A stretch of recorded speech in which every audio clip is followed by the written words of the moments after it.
Para sa dugang ang mga balita sa Negros, kagpanay makaupod ta si Adrian Prietos. Adrian?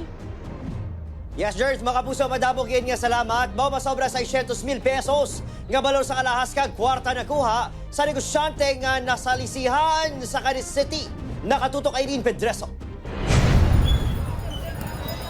Hindi makalabay ang mga salakyan sa gwa sa merkado sa Cadiz City bangod nagpinunsok ang pila ka persona. Ginkarga sa nagpondo nga ambulansya ang isa ka babayi. Kuha ang video, pasado las 11 sang aga kahapon. Ang ginkarga sa ambulansya, amo si alias Jess, biktima sa pagpangsalisi sang tatlo ka mga kawatan. Nalipong kuno ini sang naibaluan nga ginkawat ang iyang bag.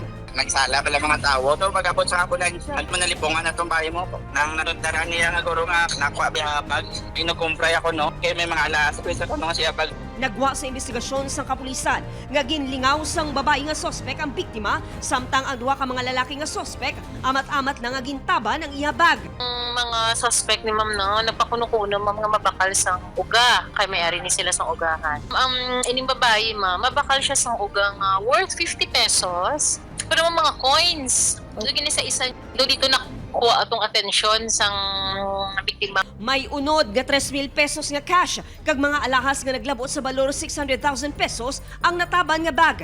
Nadakpan ang babae nga suspect nga si alias Janet, 46 anyos, matapos nalagas ang banas ng biktima samtang nakapalagyo ang duha. Sa iyang mga statement, ma'am, nga may nag-invite lang sa iya from Manila. Bali, ma'am, 4 sila. Gin-invite lang siya nga malagaw sa Cadiz. Pulis nga side, di man na natin mapatihan. Pwede sa lisi, ma'am. Gin-divert nila attention to sang iban. Preso na si alias Janet kag mga pangatubang sang kaso nga theft. Eileen Pedreso. 1 Western Visayas.